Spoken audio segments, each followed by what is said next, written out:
우리 하나님의 말씀 함께 보겠습니다. 신약성경 데살로니가전서 5장 18절의 말씀입니다. 우리 한 절의 말씀을 저와 여러분들이 한 목소리로 같이 읽도록 하겠습니다. 범사에 감사하라. 이것이 그리스도 예수 안에서 너희를 향하신 하나님의 뜻이니라. 아멘.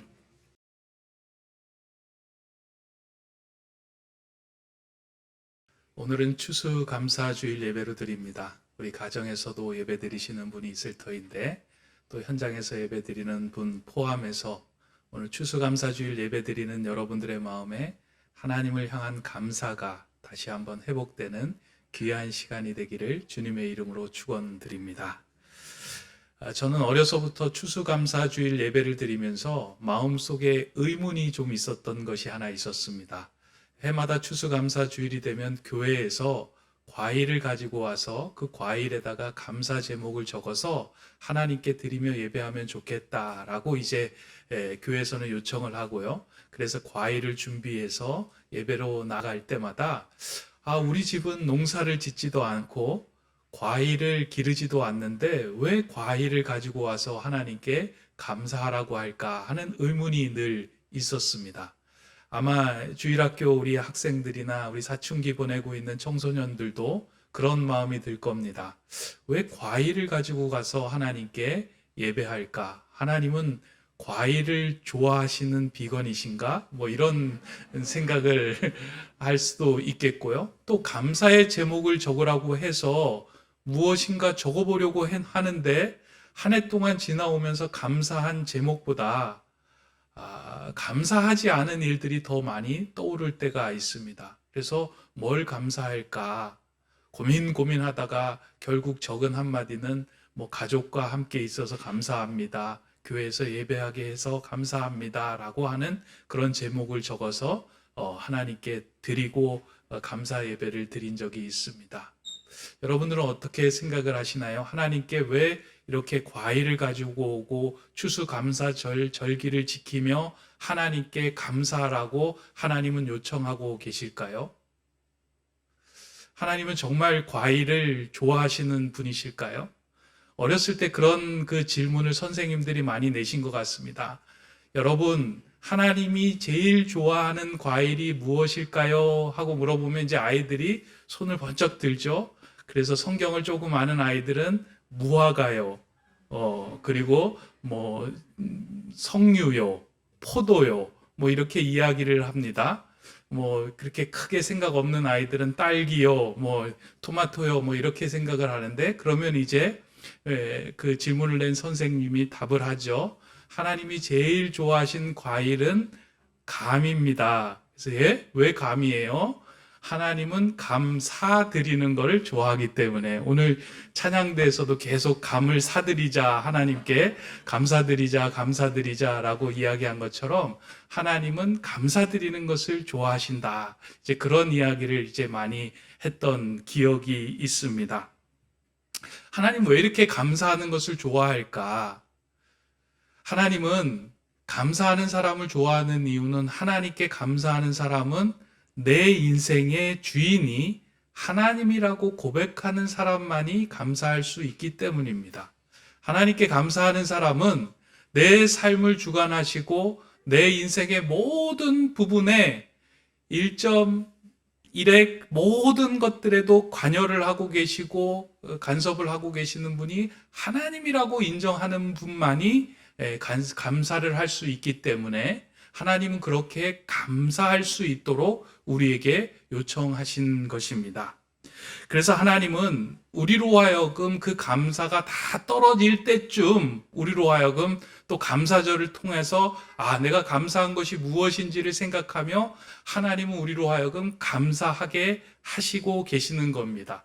추수감사절기도 따로 떼어서 오늘만 감사하는 것이 아니고요. 한 해를 돌아보고 우리 안에 감사가 사라졌던 것들을 다시 회복하며 그렇지, 하나님께서 이렇게 인도하셨지, 하나님께서 이것을 이끌어 가셨지라는 것을 생각하며 감사하도록 감사절기를 만드신 것입니다. 이건 구약 성경에 보면 나오고 있습니다. 구약 성경에 하나님께서 제정하신 절기를 기록해 두신 장이 있는데요. 레위기 23장을 보면 하나님께서 이스라엘 백성들에게 너희들은 이 절기를 지켜라 라고 하면서 23장에 이스라엘 백성들이 지켜야 할 절기를 7가지를 기록해 주고 있습니다.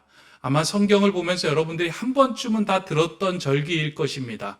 어떤 절기냐면요, 유월절, 무교절, 초실절, 칠칠절, 나팔절, 대속제일, 초막절을 정하고 난 후에 이 절기를 지키라라고 말씀을 하는데요. 이 성경을 읽어보면 재밌는 것은 절기를 지키라라고 이야기하면서 이것이 이스라엘의 절기가 아니라 나의 절기, 하나님의 절기다라고 이야기를 한다는 겁니다. 한번 다시 그 부분을 우리가 읽어보면 이렇게 기록이 되어 있습니다. 여호와께서 모세에게 말씀하여 이르시되 이스라엘 자손에게 말하여 이르라 이것이 나의 절기들이니 너희가 성회로 공포할 여호와의 절기들이라. 이 말씀을 자세히 들여다보면 사실 절기라고 하는 것은 어떠한 사건이 있고 난 후에 그 사건을 기억하거나 기념하게 만든 것이 절기입니다. 그러니까 대한독립 만세라고 외치는 그 사건이 있고 난 후에 3.1절이 생기고요. 우리나라가 광복의 그 기쁨을 누리는 그 절기를, 그날을 기념하고 기억하기 위해서 광복절이 생깁니다. 다시 말해서 절기가 생긴다는 건 그 이전에 먼저 선행되는 사건이 있고 그 이후에 그것을 기억하고 기념하기 위해서 만드는 것이 절기예요. 그러나 이 레위기에 나오는 절기들을 보면 하나님께서 제정을 하십니다. 먼저 제정을 하시고요. 그 제정하신 것을 성도들로 하여금 지키게 하십니다. 그리고 하나님께서 정하신 이 절기를 자세히 들여다보면 모두 다 감사로 또 곡식을 추수한 거에 대해서 하나님의 은혜에 대한 감사의 마음들이 담겨져 있는 절기가 이 절기에 해당되는 내용이에요. 다시 말해서 한 해를 살아보니까 감사해서 감사로 드리는 것이 아니고요. 먼저 정해서 너희가 감사해야 하는 절기다라고 하나님께서 그 절기를 제정하신 것입니다. 그 이유가 있어요. 감사는 하나님께서 가장 받기를 원하시는 예배이며 제사이며 동시에 감사하는 삶을 살아갈 때 하나님께서 창조하신 우리들의 마음이 온전한 평안을 이루며 온전하게 하나님을 제대로 만날 수 있는 통로가 되기 때문입니다. 그렇기 때문에 저와 여러분들이 이 추수감사절기를 지키는 이유는요, 한 해를 돌아보니까 하나님 이것이 감사해요, 저것이 감사해요 하고 하는 마음도 있지만 이 감사는 내가 볼 때에 그리고 내가 생각할 때 한 해를 지낼 때에 전혀 감사하지 않은 일조차도 그 안에 하나님의 크신 계획과 뜻이 있을 것임을 나는 믿습니다 고백하며 감사로 나와 예배드리는 것이 감사절입니다. 오늘 설교를 준비하면서 어린아이부터 어른까지 어떻게 이 감사에 대한 마음을 잘 품어갈 수 있을까 고민을 많이 했는데 우리 기도하신 집사님께서도 어린아이부터 어른까지 또 하나님의 은혜 가운데 또 귀한 은혜를 받는 시간 되게 해달라고 이제 기도를 해주셨는데 어떤 감사를 이렇게 말씀을 드려야 어린아이부터 어른까지 다 이해를 할까 한 주간 고민을 하다가 이런 생각이 들었어요. 요즘은 어린아이가 하는 말을 어른들이 잘 이해를 못하고요. 이제는 어린아이들은 어른들이 하는 말을 이해를 잘 못할 때가 있습니다. 아이들이 말을 줄여서 하기도 하고 은어를 사용하기도 하고 속어를 사용하기도 하고 여러 가지 신조어를 사용하다 보니까 잘 이제 이해가 안 되는 단어들이 있어요. 그러다 보니까 언어가 단절된 것 같은 세대를 살아가고 있는 것이 이 시대인데 제가 그 생각을 하면서 해외 단기 선교 갈 때 문화도 다르고 언어도 다른 사람들을 모아놓고 복음을 전하고 설교를 하잖아요. 그때 가장 효과적인 거 무엇인가 생각을 해봤더니 눈에 보이는 게 가장 효과적이더라고요. 그래서 시청각 설교를 해야 되겠다. 그때 복음을 전했던 걸 감사에 맞추어서 한번 시청각 설교를 해야 되겠다라고 생각을 하고 한번 준비를 해봤습니다. 그래서 여러분들 여기 앞에를 이제 어린 아이로부터 어른까지 다 보시면서 한번 오늘 설교를 좀 들어보시면 참 좋을 것 같습니다. 하나님께서 천지를 창조하실 때, 이제 하나님께서 말씀으로 천지를 창조하실 때 그 흑암이 이제 사라지고, 그 흑암이 사라지고 빛 가운데서 하나님께서 천지의 우주 만물들을 다 창조를 하십니다. 그래서 땅을 창조하시고요, 물을 창조하시고, 하늘, 그리고 그 안에 거하는 모든 것들을 다 창조하십니다. 그리고 난 후에 하나님께서 말씀하시기를 보시기에 좋았다라고 말씀하세요. 마지막 날 여섯째 날에 사람을 창조하시고 난 후에 하나님은 심히 좋았더라라고 말씀을 합니다. 여러분들, 이 안에 너무 작은 공간이지만 맑고 투명하고 모든 것들이 보기에 깔끔하고 깨끗한 상태로 우리는 창조가 되었습니다. 이렇게 창조가 된 우리들이 늘 맑고 깨끗하게 살아가면 너무나도 좋을 터인데, 어느 순간에 우리의 마음에 감사하는 마음이 사라지고요, 원망과 불평과 죄들이 이 안에 들어오기 시작을 합니다. 그래서 내 삶에 대해서, 온전치 못함에 대해서 이렇게 불평하는 마음이 들어옵니다. 불평하는 마음이요. 불평하는 마음이 들어오니까 어두워지기 시작을 합니다. 그리고 또 원망의 마음이 들어옵니다. 살아가면서 상대방을 향하여 원망할 때가 많이 있잖아요. 감사하는 마음이 사라지고 저 사람 탓이야, 누구 탓이야 라고 원망을 할 때, 그 원망의 마음이 가득 들어올 때 우리의 마음은 또 다시 어두워지기 시작합니다.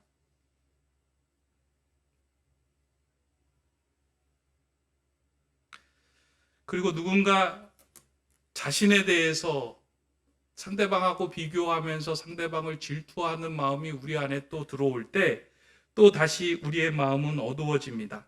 하나님께서 창조하신 온전한 마음 속에서 원망, 질투, 불평, 욕심, 온갖 죄악들이 우리 마음에 들어올 때요, 우리는 하나님을 바라볼 수 없을 정도로 마음이 어두워지기 시작합니다. 그래서 마음이 이렇게 어두워진 상태가 돼요. 이거는 하나님을 믿고 살아가는 우리의 마음도 어두워질 때가 참 많이 있습니다. 여러분들도 그러시죠? 살아가다 보면 처음에 하나님께서 주신 은혜가 너무 감사하다라고 생각하다가 무엇인가 실패가 되고 무엇인가 내 속에서 사라진 것들이 쌓여지기 시작할 때 내 마음이 점점 어두워지면서, 어두워질 때 나타나는 가장 극적인 표현이 뭐냐면 감사가 사라진다는 거예요. 하나님께 대한 감사가 사라지고요, 그리고 나와 함께 사는 가족들에 대한 감사가 사라지고요, 내 주변에 거하는 사람들에게 감사가 사라지고, 교회에 대한 감사가 사라지고, 공동체에 대한 감사가 사라집니다. 그러다 보니까 입에서 감사하는 말 대신 불평하는 말이 나와요. 그런 그 상황 속에서 하나님은 이와 같이 어두운 마음들을 제어할 수 있는 마음을 우리에게 넣어주셨는데, 그게 감사로 예배드리는 거예요. 감사한 일처럼 보이지 않은 상황 속에서도 우리가 감사한 마음을 가지고 나아갈 때, 이렇게 감사의 마음을 들고 먼저 하나님 앞에 나아가 우리의 마음 속에 놓고 하나님께 감사하다라고 그 감사의 마음을 표현을 할 때, 시간이 지나고 흐르면 흐를수록 우리 안에 어두웠던 마음들이 조금씩 맑아지기 시작합니다. 맑아지죠? 네. 물을 너무 많이 담은 것 같은데, 이게 여러분과 저와의 마음입니다. 이게 한 번 저어서 되지 않아서 하나님께서 7번의 절기를 두고 매번 적게 하시는데, 오늘 하루 종일 저어도 이게 안 될 것 같은 느낌이 드는데, 근데 제가 될 때까지 저어보도록 하겠습니다.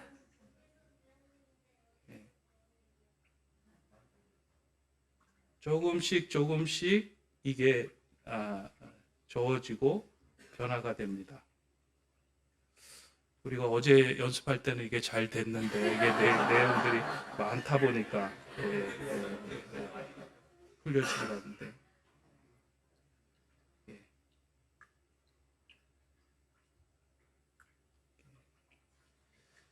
계속해서 저을 겁니다. 언제 회복이 되는지. 예.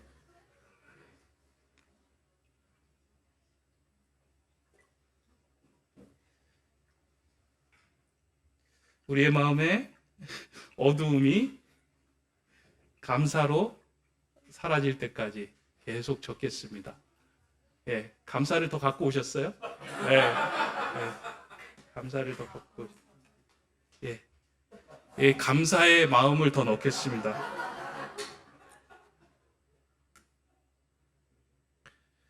이게 원래 이게 감사라고 하는 것은요, 감사하다 보면 우리의 마음 속에서 실제로 호르몬이 나온다고 합니다. 이게 세로토닌이라고 하는 그 호르몬이 우리의 마음 속에 나오는데요. 그게 이제 저도 한번 넣어보도록 하겠습니다. 조금 나지나요? 예. 감사를 얼마나 많이 넣어야 될까요? 우리의 삶 속에서. 야. 예. 예. 예. 아이고. 아이고.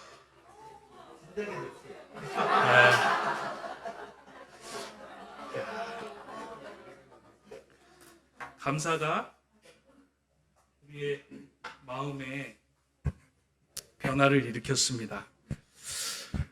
여러분들이 아마 우리가 시청각 본 것 아마 여러분들이 평생에 잊혀지지 않으리라고 생각이 됩니다. 하나님께 감사하지 못할 때, 우리 안에 원망과 불평이 생길 때, 그건 하나님과의 우리 관계만 깨지는 것이 아니고요, 내가 상하는 일입니다. 그런데 하나님께서 우리를 살리기 위해서 너가 먼저 감사해. 그러면 내 인생 속에서 감사가 많이 보여지고 드러나는 삶을 살게 될 거야 하면서 절기를 세우고 우리로 하여금 감사하도록 하게 한 것입니다. 사실 우리는 살아가면서요, 내게 주어진 일을 볼 때 그것이 감사한 일인지 아니면 원망스러운 일인지 잘 구분이 안 될 때가 많이 있습니다. 왜냐하면요, 어떤 때는 무슨 물건이 주어질 때 그것에 대해 감사하다가도 그 물건이 화가 돼서 내 삶을 망칠 때가 있고요. 어떨 때는 내게서 잃어버린 것에 대해서 원망하고 불평하다가 그것이 나의 생명을 살리는 감사한 일이 될 때가 있기 때문입니다. 그래서 우리가 하나님 안에서, 하나님의 뜻 안에서 그것에 대해서 감사하고 그것을 받기 시작하면 그 모든 일이 감사의 일이 되기 시작합니다. 유대인들이 읽는 성경 가운데 성경을 이야기로 풀어낸 탈무드가 있죠. 그 탈무드에 이와 같은 것들을 잘 풀어놓은 한 이야기가 있습니다.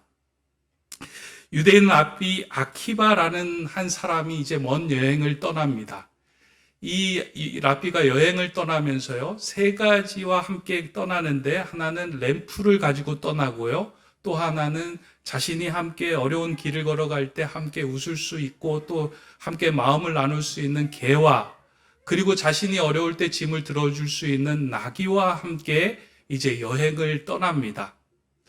어떤 마을에 도착하기 전에 날이 어두워져서 이제 랍비가 하룻밤 잠을 자야 될 곳을 찾다가 헛간에다가 자리를 만들어 놓고 그곳에서 오늘은 이곳에서 묵어야 되겠다라고 생각을 합니다.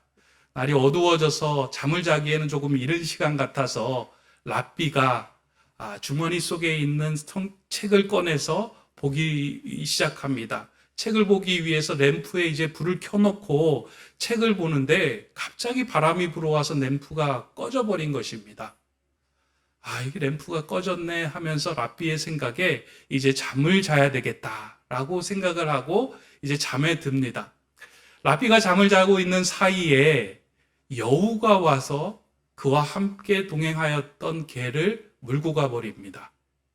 그리고 잠시 후에 사자가 와서 밖에 묶어 놓았던 나귀를 물어가 버렸습니다. 잠을 자고 일어나 보니 아침에 램프도 꺼졌고, 그리고 개도 여우가 물어갔고 나귀도 사자가 물어간 그 상황을 보면서 참 마음이 답답했습니다. 왜 나에게 이런 일이 생길까? 그래서 할 수 없이 램프를 들고 마을로 향합니다. 터벅터벅 마을로 들어서는데 그 마을에서 인기척이 들리지 않는 거예요. 인기척이 들리지 않아서 마을 주변을 살펴보았더니 밤사이에 도둑이 와서 그 마을을 다 헤집고 간 거예요. 사람들을 끌고 가기도 하고 죽이기도 하고 그 마을에 엄청나게 어려웠던 일들이 그 밤사이에 지나갔던 겁니다. 그 순간 랍비의 머릿속에 어제 있었던 일들이 툭 떠오르는 거예요. 만약에 램프가 꺼지지 않았더라면 그 도둑들이 나의 헛간에도 찾아왔을 것이다. 만약에 여우가 개를 물어가지 않았더라면 밤새 그 소동 소리에 개가 짖었다면 내가 있는 거처까지 와서 나도 포로로 끌려갔을 것이다. 나귀가 만약에 사자에게 물려가지 않고 그 소동스러운 상황을 보고 소란을 피웠다면 결코 나는 안전하지 않았을 것이다. 내게서 사라졌던 모든 것들이 슬픈 일이 아니라 나의 생명을 구하는 감사한 일이었구나 라고 랍비가 그 상황을 보고 깨닫게 된 겁니다. 우리는 우리의 삶 속에서 감사한 일 찾으라고 이야기하고 말할 때는 늘 지난해에 그리고 올해에 무엇이 생겼거나 주어졌거나 이루었거나 무엇이 더 부유해졌거나 강건해졌거나 이것을 찾아서 감사의 제목을 찾습니다. 물론 그것은 중요한 감사입니다. 그러나 그것만이 감사가 아니고요. 내 인생의 약함도, 내 인생의 아픔도, 내 인생의 상실도, 하나님 은혜 가운데 있는 이 모든 것들은 다 하나님 뜻 가운데 감사한 일이 되어 간다는 거예요. 성도는 그것에 대해서 감사할 수 있는 사람이 성도입니다. 오늘 우리가 추수감사주일 절기로 예배를 드리고 있는데요. 이 절기는 내가 지난해 무엇이 생겼거나 무엇을 이루었거나 무엇을 더 성취했거나에 대한 감사뿐만 아니라 내 인생을 주관하시는 분이 하나님이심을 신뢰하며 그분에게 하나님이 나의 전부이십니다를 고백하는 것이 가장 큰 감사입니다. 그럴 때 내 삶 속에서 약함도 감사가 되는 거예요. 내 삶 속의 아픔도 감사가 돼요. 결국은 하나님 뜻 안에서 그 모든 것이 선하게 작동이 되기 때문입니다. 주 안에 있는 자들에게. 혹시 오늘 지난주에 이제 우리 고3 수험생들이 이제 수능을 치렀잖아요. 이제 수능을 치르고 난 다음에 마음이 많이 불편하고 염려가 되고 걱정이 될 수 있을 거예요. 그리고 어떤 친구들은 시험에 붙을 수도 있고 떨어질 수도 있을 거예요. 근데 붙은 것만이 감사한 일이 아니고요. 떨어졌을 때도 감사한 일이 있어요. 내 인생에서 어떤 시험에 떨어졌을 때 주시는 은혜가 있고요. 또 붙음으로 인해서 또 주시는 은혜가 있어요. 붙어도 감사할 수 있고 떨어져도 감사할 수 있는 것. 그것이 내 인생을 지고 계시는 분이 하나님이시다라는 것을 진정으로 고백하는 삶의 자세입니다. 하나님은 그러한 삶을 우리로 하여금 살아가기를 원하셨고요. 그게 하나님의 뜻입니다. 그래서 감사는 단지 하나님만을 기쁘게 하기 위하여 드리는 절기가 아니라 그 감사를 통하여 나를 살게 하기 위해서 나의 마음의 어두운 것들을 해결하기 위해서 주시는 하나님의 귀한 선물이 감사입니다. 오늘 이 추수감사주일날 여러분들과 저의 마음속에서 사라졌던 좀 감사가 많이 회복됐으면 좋겠어요. 여러분 자녀 키우시죠? 때로는 그 자녀에 대해서 마음에 불평하고 어려운 마음들이 있을 거예요.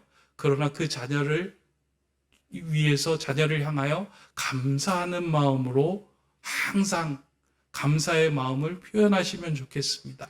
자녀들은 부모를 보면서 나에게 무엇을 해주지 않았는데 뭘 감사하나 이렇게 생각하는 것이 아니고요. 나와 함께 하신 부모님께 감사합니다. 올 한 해 우리 높은 듯 세움교회 공동체를 세워주셨는데요. 이곳에 교인들이 많아지는 것에 감사한 것이 아니라 함께 하나님 나라를 세워갈 수 있는 믿음의 동역자들이 세워지고 함께 하나님 나라를 위하여 함께 우정을 쌓아가며 살아갈 수 있는 믿음의 동반자가 생긴 것에 대해서 우리는 감사해야 합니다. 우리 한번 이 시간에 옆 사람하고 한번 감사합니다. 한번 인사 한번 해볼까요? 어린아이에게도, 어른에게도, 부모에게도, 부부에게도 한번 다 진심으로 감사합니다. 한번 인사 한번 했으면 좋겠습니다. 예. 감사는 추수감사절에만 하는 것이 아니고요.